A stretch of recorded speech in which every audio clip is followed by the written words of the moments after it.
Hi guys, welcome back to my new blog. আপনারা কেমন আছেন? আশা করি সবাই ভালো আছেন, আমিও ভালো আছি। আমার প্রথম ইন্ট্রো দেখে তো আপনারা বুঝেই গেছেন আজকে আমার ব্লগের মধ্যে কী হতে চলেছে। আজকে আছে আমার বেবি শাওয়ার, তাই ভাবলাম আপনাদের সাথে শেয়ার করি।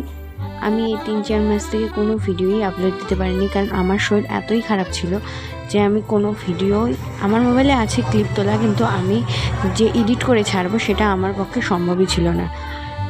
এই আমার মা রান্না করেছে, মার তরফ থেকে আমার স্বাদের অনুষ্ঠান। এদিকে স্বাদের কী কী রিচুয়ালস আছে সেগুলো সব কমপ্লিট করে নিচ্ছে সবাই।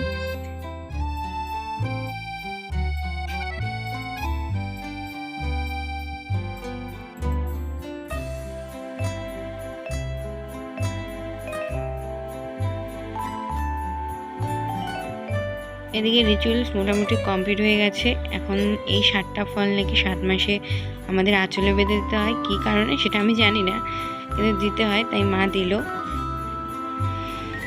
আপনারা যদি জেনে থাকেন কী কারণে দেয় কমেন্ট করে জানাবেন।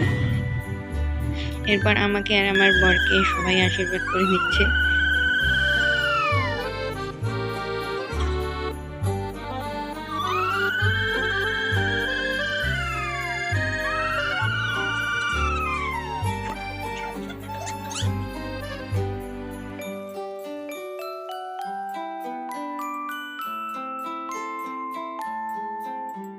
বুনু বলছিল টাকা আমি ফটো তুলে দিচ্ছি, আমি নিজে ফটো তুলছি। আচ্ছা তাকাচ্ছি, দাঁড়া, কী কী আছে সেটা করে নাও।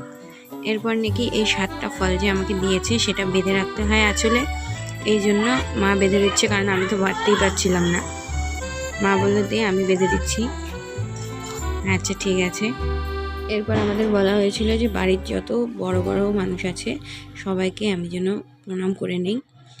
আরও কে কে বাকি আছে আমাকে আশীর্বাদ করতে, সবাইকে ডেকে আনলো আশীর্বাদ করার জন্য। এই তো আমি খাওয়া শুরু করে দিয়েছি। প্রথমেই নাকি সব কিছু একসাথে মেখে, যেগুলো বাচ্চা থাকে বাচ্চাদের খাইয়ে দিতে হয়, তাই আমি মাখছি, মেখে মেখে খাইয়ে দেব। আর কে কে আছে সবাইকে ডাকছি যে আসো আমি খাইয়ে দেই। আমার প্রচণ্ড খিদে পেয়ে গেছিলো, ওদিকে বলছে আয়, ওরা বলছে দাঁড়া। এরপর আমি বুনুকে খাইয়ে দিলাম। বুনু বান্ধবী এসেছিলো, আরও 2জন এসেছিলো, তাদের ক্লিপটা নেওয়াই হয়নি।